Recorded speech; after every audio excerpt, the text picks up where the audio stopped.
Olá pessoal, estamos de volta para a segunda parte do nosso ensino, nosso aprendizado de estruturas de repetição na linguagem C. E como já explicado, essa segunda parte vai ser objetivando a parte de codar, né? A parte dos códigos, fazer os nossos programas, utilizando o que foi exemplificado, o que foi dito na parte teórica dos assuntos abordados. Então eu estou aqui utilizando o servidor Hydra, nosso professor Dr. Rubem Carlos Benante, da Universidade de Pernambuco, do campus Poli. E nele, né, temos aqui o Makefile, que vai nos ajudar aí com o atalho para nós compilarmos. Mas uma pessoa que esteja querendo compilar isso, por exemplo, em uma máquina que não é Linux, ela pode facilmente usar um IDE de linguagem C, que suporte a linguagem C e tenha o seu compilador, para poder fazer os seus códigos. Tem vários softwares, vários compiladores disso. Então fica à vontade para a plataforma escolhida. Vamos fazer aqui um código bem simples, né? Código bem parecido assim com o que a gente viu lá na parte teórica. Vou criar aqui uma variável chamada contagem. Vou colocar nela o valor de 1. Logo após, vou colocar aqui o meu while, né? E tudo que estiver entre chaves, né, vai ser executado. Porém, isso só vai acontecer se a condição que eu tiver aqui dentro for verdadeira. Retornar um valor verdadeiro. Eu tenho aqui contagem. Eu declarei contagem com valor igual a 1. Vou colocar aqui a condição de contagem ser menor ou igual que 5.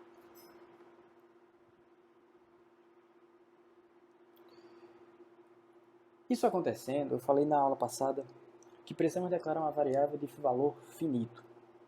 O que isso quer dizer? Seria justamente essa variável aqui. Essa variável, né, ela precisa, em um determinado momento, né, que vai ser atualizada aqui embaixo do while, ela precisa ser alterada, nesse caso específico, para que em uma hora, né, em algum determinado momento, essa contagem não seja menor ou igual que 5, porque precisamos sair desse while. Caso contrário, né, se botasse, por exemplo, um printf aqui um printf, e aqui eu boto x, qualquer coisa, é um x. Isso aqui vai me dar um problema, porque vai cair no que a gente já falou de laços infinitos. E vai ficar executando infinitamente. Isso não é bom, porque vai chegar uma hora em que vai, entre aspas, estourar, né, a memória. E claro, não é esse resultado que nós queremos.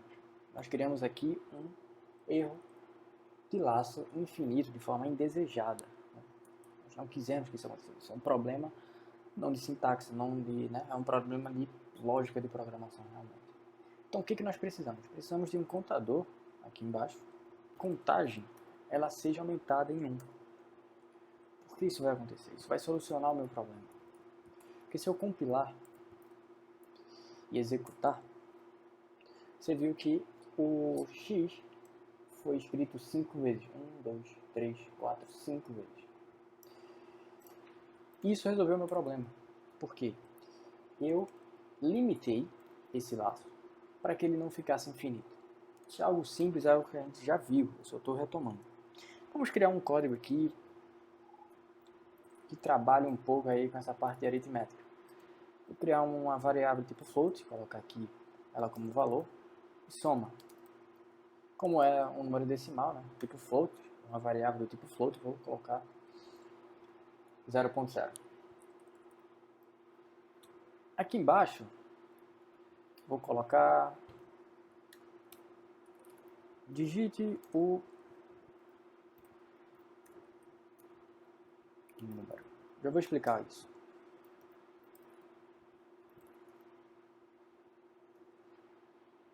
E aqui eu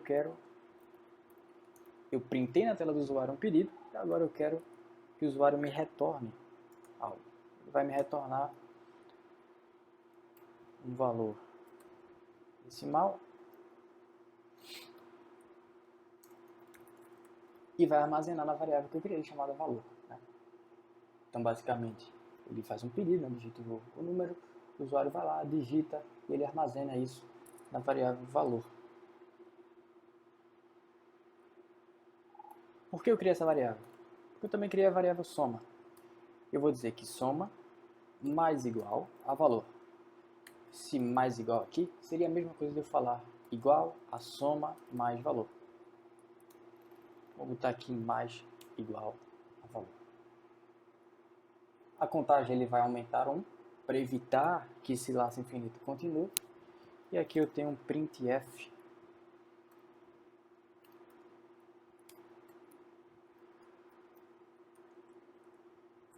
O resultado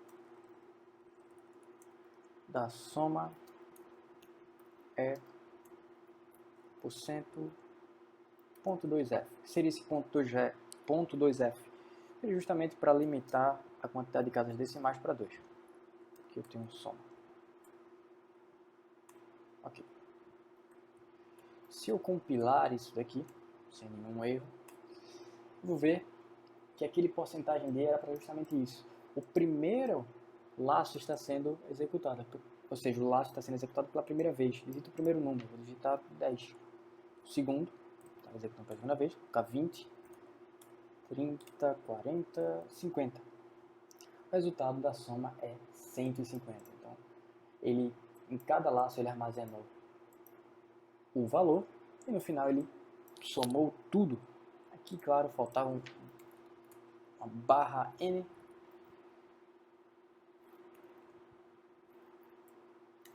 E aí temos o nosso código limpo, de forma bem exemplificada.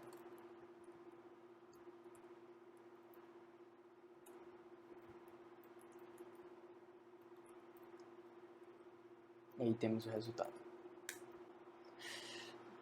O que eu vou criar para esse programa? Vou criar um programa que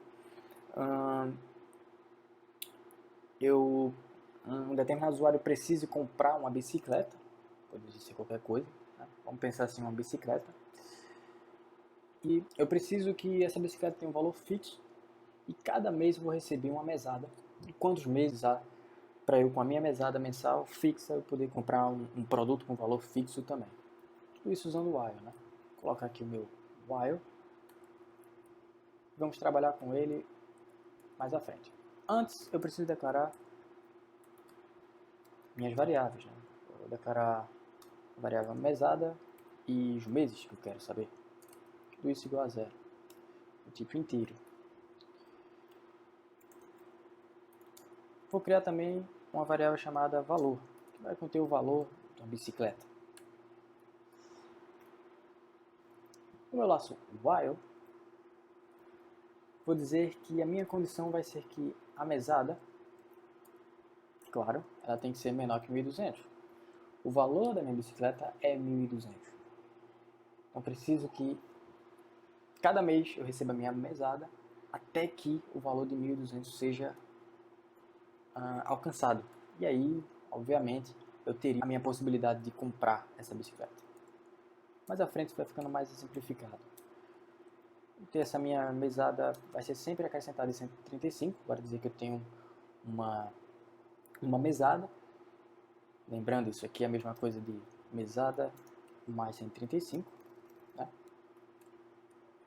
Tenho que a minha mesada, ela cada mês vai ser aumentada em R$135.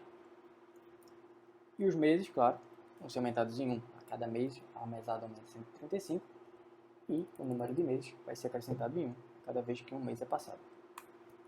No fim, eu vou printar na minha tela a mensagem do usuário, né? A mensagem que o usuário precisa. Você poderá comprar uma bicicleta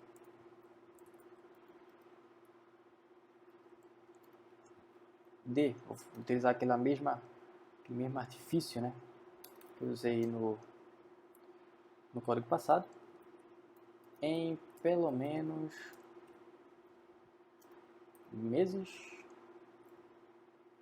Lembrando aqui, você pode usar tanto porcentagem D quanto porcentagem I. Ambos referem-se a números inteiros. Tendo juntado %D, de mesada. Vamos colocar assim, um barra N.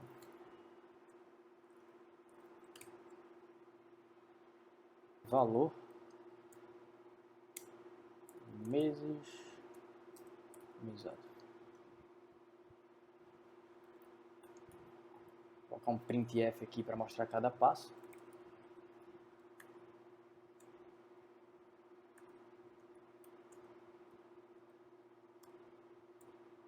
.d,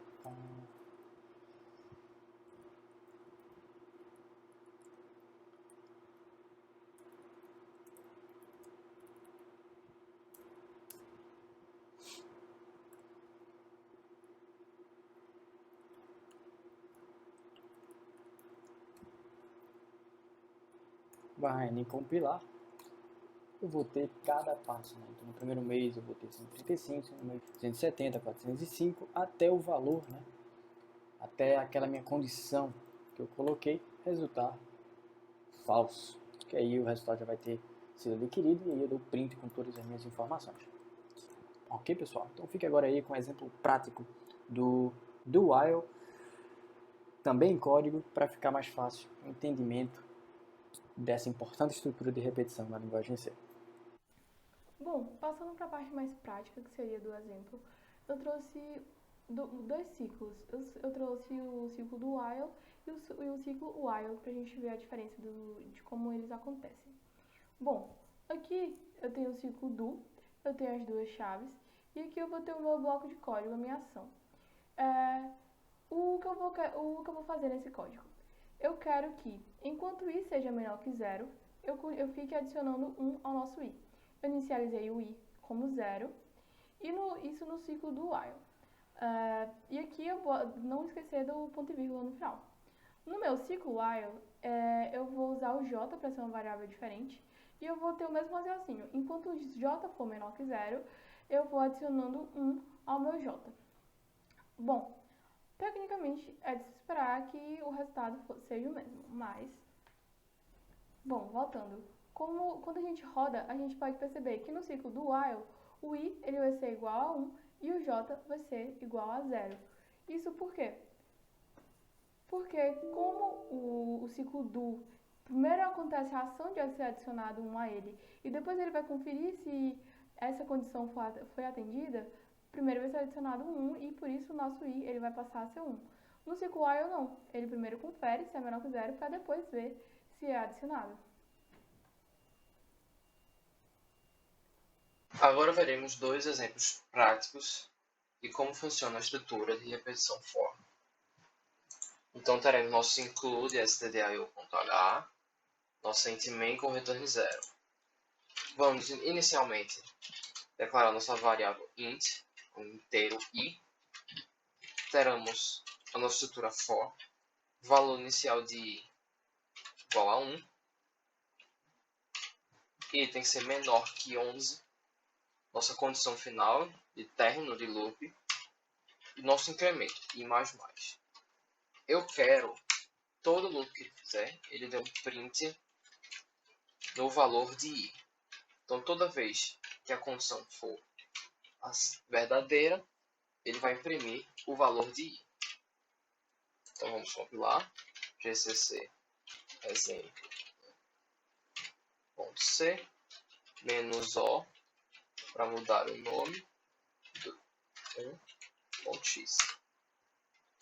Executando, vê que todo o valor de i menor que 11 passou a partir do 1, claro, com o incremento de 1 a 1, ele passou verdadeiro e imprimiu. Então, 1 foi verdadeiro, imprimiu. Mais 1 deu 2. 2 é menor que 11? Sim, imprimiu. Ao chegar no 10, ele imprimiu 10, acrescentou 1, viu a condição. 11 é menor que 11? Não, é falso. Então, ele termina o loop e dá o return 0. No nosso segundo exemplo, a gente pode querer somar os valores de 1 até 100. Mas eu não quero somar de 1 a 1. Então, eu declaro o inteiro i vou chamar minha estrutura de repetição for. Então, i igual a 1. Quero que i seja menor que 101. Então, quero somar do valor 1 até o 100. Eu quero que ele some de 1 a 1 incremento. Então, todo o valor de i que aparecer aqui, eu quero que adicione uma soma. Então, vamos chamar outra variável soma int. Toda vez que o valor é verdadeiro, irá acrescentar a soma. E no final, vamos dar um printf no valor total da soma.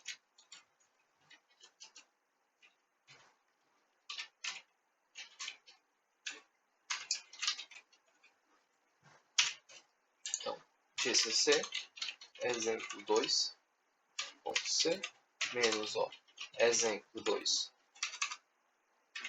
x executando exemplo 2.x, vemos a soma dos números de 1 a 100. Mas se eu só quiser somar os valores múltiplos de 3, então posso chegar. Se o i for divisível por 3, dividir por 3 e o valor der 0, então a gente coloca a soma mais i. Então vamos compilar novamente, executar. Aqui temos a soma dos números de 1 a 100 que são divisíveis por 3. E agradeço sua atenção.